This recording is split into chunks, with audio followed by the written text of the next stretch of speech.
심리학자이신 리처드 칼슨이라는 분이 쓰신 책이 여러 권 있는데, 그 중에 우리는 사소한 것에 목숨을 건다라는 책이 있습니다. 우리나라에도 번역이 돼서 많은 사람들이 애독하게 됐는데요, 저자는 그 책에서 이렇게 지적한 대로 우리는 사소한 일에 마치 위급하고 대단한 문제가 일어난 것처럼 행동한다라고 말하고 있습니다. 그러나 사소한 것들 때문에 곤란한 상황에 빠졌을 때 짜증을 부리거나 화를 내고 고민해서 헤어나지 못하는 등 과민 반응을 일으키면 더 깊은 좌절감을 느끼게 될 것이다 라고 말하고 있습니다. 그래서 칼슨은 조화로운 삶을 위한 두 가지 규칙을 배울 것을 권하고 있습니다. 첫째는 사소한 것에 연연하지 말라 하는 것이고, 둘째, 모든 것은 사소하다. 모든 것은 사소하다. 한번 해보세요. 시작. 네, 우리가 사는 게 모든 게 사소하다는 겁니다. 사실은 아무것도 아니에요. 눈 뜨고 보면 아무것도 아닌 것, 그것이 우리의 일상이라는 겁니다.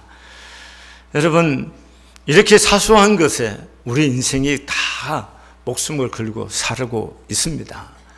근데 사도 바울이라는 사람은 예수를 믿기 전에 예수를 믿는 사람들에 대해서 정의심을 갖고 엄청나게 예수 믿는 사람, 교회를 파멸하고 파괴하기 위해서 온 힘을 기울였던 사람이었습니다. 그런 그가 이 예수님께 붙잡힘을 받습니다. 그래서 이 예수를 위해서 온 생애를 들여서 예수 그리스도를 전하는 사람으로 그의 삶이 턴을 합니다. 왜요? 부활의 예수를 만났기 때문에 그렇습니다. 부활의 예수를 만난 후에 바울은 이 예수 그리스도를 위해서 자기의 생애를 드릴 뿐만 아니라 목숨까지도 이 복음을 위해서, 이 십자가 예수, 부활의 예수를 전하는 일에 자기 생애를 드립니다. 그가 무식한 사람이고 너무 종교 광신자였기 때문에 그런 건가요? 그렇지 않습니다. 그는 그 당시에 최고의 학문을 공부한 사람이고 히브리인 중에 히브리인이고 또 율법에 정통한 사람이고 헬라 철학에도 정통한 엘리트입니다. 그런 그가 황당하게 부활한 예수를 믿는다는 사람들에 대해서 못 견딜 수가 없어서 그들을 다 잡아서 옥에 가두기 위해서 열정을 바쳤던 사람입니다. 그런 그가 왜 자기 생애를 그 예수께 드렸냐는 거예요. 그것은 그가 부활의 예수를 만났기 때문에 그렇습니다. 우리가 부활의 예수를 만나기까지 우리가 아무리 얘기해도 예수 믿는 거 다 사실은 시큰둥하는 겁니다. 이게 성경 얘기가 다 신화 같은 얘기들이죠. 그러나 부활의 예수를 만나고 나면 이 모든 것들이 마음에 와서 믿음이 되어지고 소망이 되어지고 나에게 큰 위로와 능력이 되는 것을 볼 수가 있습니다. 여러분, 바울은 빌립보서에서 이 예수를 향해서 고백하기를 이렇게 말합니다.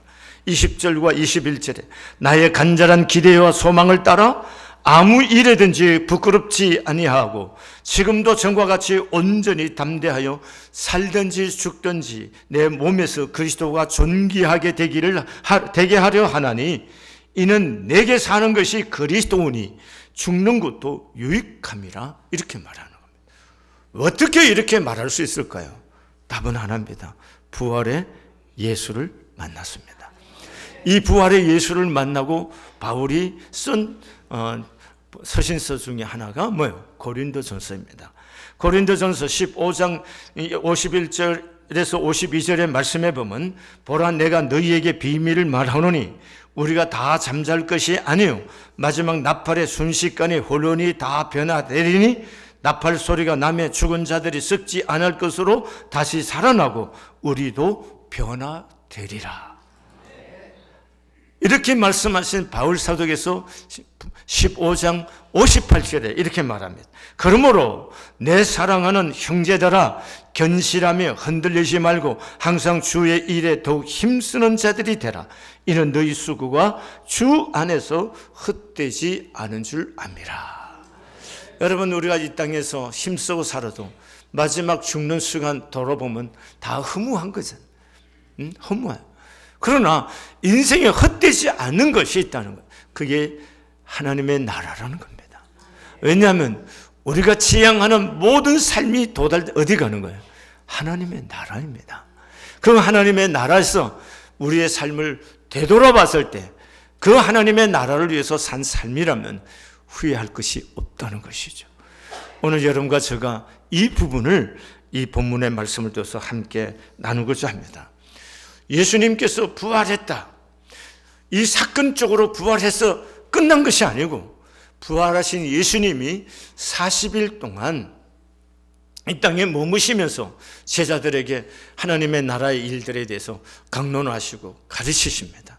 그래서 하나님의 일들에 대해서 이야기를 다 하신 후에 이것에 대해서 오늘 본문의 말씀이 내게서 들은 이 모든 것들을 예수께서 아버지께서 너희들에게 약속하신 기다리라. 맨날이 못 되어서 요한은 물로 세례를 베푸지만 너희는 몇 날이 못 되어서 성령으로 세례를 받을 것이다. 이렇게 말씀하셨어요. 그러니까 제자들이 궁금했습니다. 아니, 그럼 하나님의 나라에 말씀하시고 약속하신 것을 기다리라 그러는데 그럼 그때가 지금입니까? 이렇게 묻는 겁니다. 이스라엘 나라를 회복하심이 이때니까 물으니까 예수께서 말씀해요. 때와 시기는 아버지께서 자기의 고난에 두셨으니 너희가 알 바가 아니요 오직 성령이 너희에게 임하시면은 너희가 권능을 받고 예루살렘과 온 유대와 사마리아와 땅 끝까지 이르러 너희는 내 증인이 되라. 이렇게 말씀하시는 거예요. 자, 여러분 이렇게 말씀하시는 예수님이 말씀을 마치신 후에 어떤 현상이 생겼냐면 그들이 보는 앞에서 하늘로 올려져서 가셨다. 이렇게 얘기합니다. 9절 말씀입니다. 이 말씀을 마치고 그들이 보는데 올려져 가시니 구름이 그를 가리워 보이지 않게 되었더라. 이렇게 말합니다. 여러분 이렇게 되니까 여러분 하늘을 쳐다보고 있던 제자들이 뻥쪄갖고 멍하니 서 있는 거죠. 그때 하늘에서 흰옷 입은 두 사람이 이렇게 얘기하는 거죠. 이게 오늘 본문 성경에 두 사람이죠. 어떤 번역성에는 또 천사라고도 표현해요. 두 사람이 이렇게 말합니다. 올라가실 때 제자들이 자세히 하늘을 쳐다보고 있는데 흰옷 입은 두 사람이 그들 곁에 서서 이르되 갈릴리 사람들아 어찌하여 하늘을 쳐다보느냐 너희 가운데서 하늘로 올려지신 이 예수는 하늘로 가심을 본 그대로 오시리라 하였느니라. 이렇게 말합니다. 여러분 굉장히 중요한 얘기를 한 겁니다. 여러분 예수님은 그냥 죽고 부활하고 부활해서 그리고 아무것도 아닌 그런 얘기가 아니죠. 부활했다고 하는 사건 자체만 있는 것이 아니고 부활하신 그 예수님이 40일 동안 또 주의 제자들과 함께 하나님의 나라에 대해서 이야기를 했다는 거예요. 자, 여기서 한번 생각해 보시기 바랍니다. 이 부활의 예수를 경험하고 나섰을 때 여러분 마태복음 5장에서 심령이 가난한 자는 복이 있다 이렇게 얘기하셨죠. 부활의 예수를 만나고 난 후에야 그런 말씀들이 다 의미가 살아나기 시작하는 거죠. 만약에 부활한 예수가 아닌 그냥 심령이 가난한 자는 복이 있나니 저희가 하나님의 나라가 너희 것이고 무슨 의미가 있겠어요? 무슨 의미가 있느냐? 애통하는 자는 무슨 의미가 있느냐고요? 부활하신 예수를 만나고 나선 때에야 예수님께서 평상시에 가르쳐 주셨던 강론하셨던 그 모든 말씀들이 살아서 그들의 말씀이 자기들의 삶 속에 와서 생명으로 경험되기 시작한 거죠. 이게 중요한 거죠. 부활의 예수가 아니라면은 성경 이야기 우리 의미가 없는 겁니다. 부활의 예수가 아니라면은 십자가에서 예수가 죽었다는 것 아무 의미가 없다는 거죠. 예수가 부활하셔 살아나신 후에 그리고 40일 동안 주의 제자들과 함께 하나님의 나라에 대해서 강론을 하셨어요. 그리고 마지막 분부하신 것이 뭐냐? 하나님의 나라가 이 땅에 임할 것을 이야기를 합니다. 그래서 제자들이 이때입니까? 아니다. 너는 그건 아버지께 속한 것이다. 너희는 오직 성령이 너에게 임하시면 권능을 받아서 너희는 내 증인이 되라. 이게 주의 분부하신 말씀이라는 것입니다. 여러분, 오늘 여기 두 천사가 두 신옷 입은 사람들이 한 말이 우리가 알아야 할 것이 있어요. 그게 뭐냐면은 예수가, 여러분 이 사건 속에서 경험하는 것은 예수가 사망의 본세를 이기시고 부활하셨어요. 다시 말하면 죽음에서 부활하신 예수예요. 그러면 우리가 생각했어요. 예수가 하늘을 구름 타고 올라간다. 무슨 소설 같은 얘기잖아요. 어떻게 이걸 우리가 믿는다는 얘기냐는 거예요. 그런데 생각해 보세요. 죽음에서 부활하신 예수라면 그게 뭐가 어렵겠냐는 거죠. 생각해 보라는 거죠. 여러분, 하나님께서 죽음에서 건져내시고 부활하셔서 그를 아버지 우편에 두시고서 그를 데려가는 것이 뭐가 그렇게 이상하겠어요? 여러분, 오늘 우리에게 보신 이 예수는 우리가 그 제자들이 본 것처럼 올려주신 그대로 다시 이 땅에 오시겠다고 약속한 것입니다. 이거 굉장히 중요한 것입니다. 오늘 여기 있는 여러분과 제가, 전 세계에 있는 그리스도인들이 우리가 예수를 믿고 고백하는 이 예수 그리스도의 기다림을 가지고 있는데, 이 기다림은 뭐냐면은 예수가 다시 오시겠다. 오늘 제자들이 보는데 올려주신 그 예수가 다시 오시겠다는 그 약속을 우리는 붙들고 기다리고 있습니다. 성경의 제일 마지막 책인 요한계시록 22장 19절에서 20절에서 말씀해 보면은 이것들을 증언하신 이가 이르시되 내가 진실로 속히 오리라 하시거늘 아멘. 주 예수여 오시옵소서. 주 예수의 은혜가 모든 자들에게 있을지어다. 아멘. 여러분, 오늘 여기 계신 여러분과 제가 예수님이 부활하시고 승천하셔서 그 예수님이 다시 오시는 이 약속이 없다면은 오늘 우리가 믿는 것들이 다 의미가 없다는 것이죠. 그런데 오늘 우리의 믿음은 뭐예요? 다시 오시겠다고 약속하신 그 예수를 기다리면 아멘. 주 예수여 어서 오시옵소서.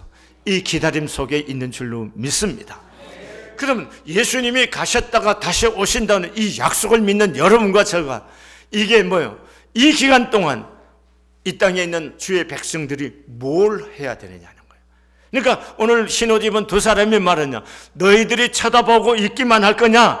이 갈릴리 사람들아, 하나님께서 그의 권능으로 자유롭게 올라가시고 또 내려오실 텐데 뭐 그렇게 놀라고 있느냐? 너희들은 지금부터 너희들이 할 일이나 해라, 이 얘기하는 겁니다. 그러면 그들이 해야 할 일이란 과연 무엇일까요? 그들이 해야 할 일이란 것은 바로 오직 성령이 너에게 임하시면 너희가 권능을 받고 예루살렘과 유대와 사마리아 땅끝까지 이르러 내 증인이 되는 것, 그 일이나 너희들이 힘쓰라는 거예요.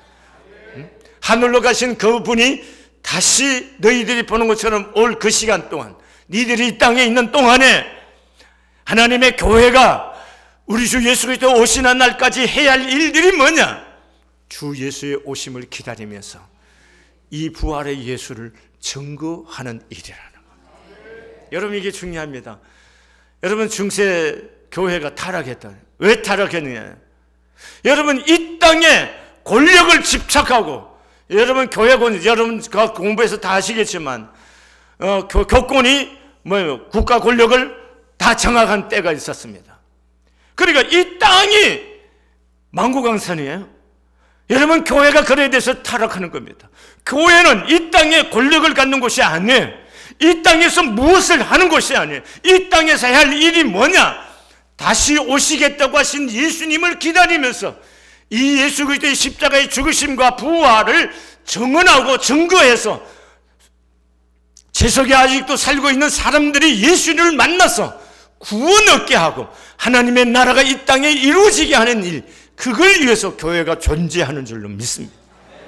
교회는 그것을 할 때 생명이 있어지게 될 줄로 믿습니다. 사랑하는 교회 여러분, 여러분과 저도 마찬가지죠. 여러분과 저도 우리의 개인의 인생도 이 땅에 왔다가 우리의 이 땅의 육체의 삶이 다하는 시간이 있습니다. 이 육체의 옷을 입고 있는 동안에 우리는 예수 그리스도 부활의 예수를 내가 만나야 되는 거고, 이 예수 그리스도를 만났을 때 부활의 생명이신 예수님이 내 안에 들어오셔서 내 안에 생명으로 내 안에 자리하게 되는 줄로 믿습니다. 며칠 전에 부활절 지나가셨죠? 자, 부활절 날 우리는 뭐 주로 먹어요? 달걀을 삶아서 먹어요. 그 달걀을 왜 삶아서 먹을까요? 생각해 보셨어요? 저는 시골 사람입니다.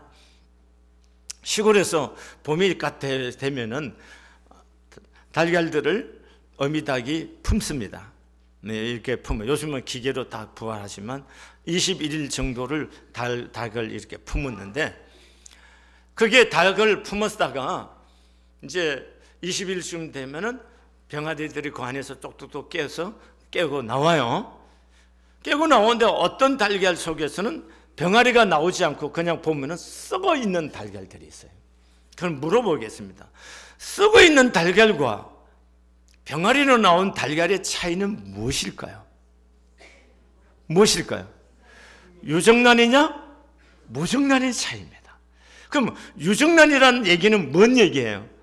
생명의 씨눈이 있다는 거고, 무정란은 생명의 씨눈이 없다는 겁니다. 그러면 잘 생각해 보세요. 달걀로 있을 때 먹는 데는 차이가 있나요, 없나요? 없어요. 어쩌면 무정란이 더 크고 좋을 수가 있어요. 그러나 이게 어떤 환경이 주어졌을 때 새로운 것으로 태어날 때는 생명의 씨눈이 반드시 뭐야 돼요? 있어야 돼요. 생명의 씨앗이. 생명의 씨눈이 있을 때 뭐 하는 거예요? 병아리로 나오는 거예요. 오늘 예수님이 생명이신 분입니다. 부활하셨다는 얘기는 생명이 있던 분이에요.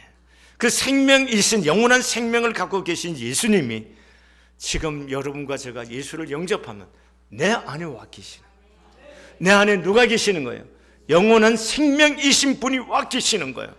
그래서 어떤 환경이 주어지면 내 안에 있는 영원한 생명이 있는 그분 때문에 우리가 영원한 생명을 얻게 되는, 닭이 병아리가 되어 나오듯이 우리가 형체가 또 다른 삶으로 우리의 삶이 변화될 줄로 믿습니다. 여러분, 이 땅에 사는 날 동안은 생명의 씨눈이 있느냐 없느냐 사는데 별 지장이 없고 차이가 없습니다. 어쩌면 이 사람들 무정란이 더 크고 노란 자리도 더 크고 좋을 수가 있어요. 그래서 중요한 것은 그 안에 뭐가 없다는 거예요? 생명의 씨눈이 없다는 거예요. 오늘 여러분과 우리가 사는 것이 세상 사람들을 볼 때 굉장하지 못하고 규모도 작고 학식도 부족하고 생김새도 그렇다 모자랄지 모르지만 그 안에 뭐가 있어요? 생명의 씨눈이 있기 때문에 우리 주 예수 그리스도에 오시는 날 우리가 영원한 부활의 생명체로 새로워질 줄로 믿습니다. 그러면 이 소망 때문에 우리가 예수를 믿는 거예요. 이 은혜 안에서 우리가 예수를 믿고 사는 겁니다. 그러면 우리의 남은 생애를 무엇을 하며 살아야 되느냐 하는 얘기예요. 뭘 하면 될까요? 인생의 일이라는 것이 다 먹고 사는 문제입니다. 자세히 보십시오.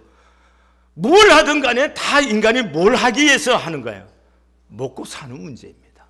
굉장한 일을 하고 다니는 것 같지만 다 뭐 하는 거예요? 먹고 사는 문제입니다. 그래서 얼마큼 더 좋은 걸 갖느냐, 더 소유하느냐 이런 얘기지 그 이상의 것들을 얘기하는 거 아니에요. 그래서 인간의 보람과 의미를 갖기 위해서 예술을 하고 문학을 하고 그보다 더 높은 가치를 추구하기 위해서 철학을 추구하고 합니다. 그러나 그걸 통해서 영원한 생명을 얻는 것은 아니에요. 오늘 여러분과 제가 부활의 예수를 만나면 부활의 영원한 생명의 신혼이신 예수님이 내 안에 들어오시면 우리는 주에 오실 때 다 새로운 형체로 부활하게 될 줄로 믿습니다. 그러므로 우리가 이 땅에 사는 동안 단순히 우리들도 먹고 살지만 단순히 먹고 소유하고 배설하고 이런 얘기 하려고 우리가 사는 것이 아니고 오늘 주께서 말씀하신 것처럼 성령이 너에게 임하시면 너희가 권능을 받고 예루살렘과 유대와 사마리아 땅 끝까지 이르러 내 증인이 되라. 이 예수의 부활의 증인으로서 여러분과 제가 살아야 될 줄로 믿습니다. 이 증인으로서 사는 거 우리 힘으로 하라는 얘기 아닙니다. 무슨 얘기냐 하면은 성령 하나님이 오셔서 우리에게 그렇게 할 수 있는 능력을 부여하겠다는 거예요. 그래서 여러분과 제가 성령 하나님의 은혜, 그분의 능력으로 그분에게 붙잡혀서 이 십자가의 부활의 예수를 증언하고 증거하면서 우리의 남은 생애가 들어질 수 있기를 바랍니다. 저도 가만히 이제 나이가 들어가면서 생각해 보는 거예요. 저희 아버님이 87세에 별세하셨어요. 그럼 내가 우리 아버지만큼 산다고 하면은 내 남은 시간이 20년 정도 남은 거예요. 20년. 20년 동안에 여러분 생각해 보세요. 내가 좋은 집에서 좋은 차 타고 맛있는 거 먹고 여행이나 하고 그렇게 살 수 있겠죠. 그런데 말입니다. 이게 내 인생의 전부의 가치를 추구할 수 있는 거냐는 거예요. 이것이 하나님의 나라에 갔을 때 주님이 원하시는 삶이 있냐에 대해서 저는 묻고 있는 겁니다. 그럼 내 남은 생애를 어떻게 살아야 될 건가에 대해서 계속해서 묻는 겁니다. 어떻게 살아요? 은퇴 후에도 내가 어떻게 살아야 주 앞에 은혜를 입은 삶을 살고 하나님의 나라에 갔을 때 하나님이 기뻐하시고 상 받는 삶을 살고, 이걸 묻는 겁니다. 그럼 여행도 하지 말고 먹지도 말고 그런 얘기 아닙니다. 인생엔 즐거움도 있어야 됩니다. 즐거움도 있어야 돼요. 그래야 행복해지는 거니까. 그럼 즐거움만 갖고 살 거냐? 아니다는 거죠. 인간이 행복해지는 데는 뭐예요? 즐거움과 더불어 뭐예요? 의미 있어야 되는 거예요. 그 의미 있는 것이 뭐냐는 거예요. 가장 인생에 의미 있는 일이 뭐냐는 거예요. 그건 예수를 전하는 거다는 거예요. 예수를 가르치는 거예요. 이거 왜 인생에 더 중요한 의미를 부여할 수 있는 게 뭐가 있겠습니까? 아멘이세요? 오늘 여러분과 제가 남은 시간을 지혜롭게 한번 개선해 보시기를 바랍니다. 얼마나 남았나 생각해 보세요. 뭘 하면 살아야 될까 생각도 해 보십시오. 여러분 시간이 그렇게 많은 거 아닙니다. 짧은 시간입니다. 교회 한 지 32년 차인데 후딱 지나갔어요. 남은 시간도 후딱 지나갈 거예요. 그럼 뭘 해야 되냐는 거예요. 그건 결국은 나를 통해서 더 많은 사람이 예수를 알게 하고 믿게 하고 교우들에게 내가 만난 예수, 내가 깨달은 진리들을 하나님의 나라에 대해서 더 많이 보여주고 가르쳐 주셔서 내가 누렸던 이 영원한 생명의 기쁨을 함께 공유하게 하는 것, 이것이 내가 살아야 할 이유고 목적이고 존재 가치인 줄로 믿습니다.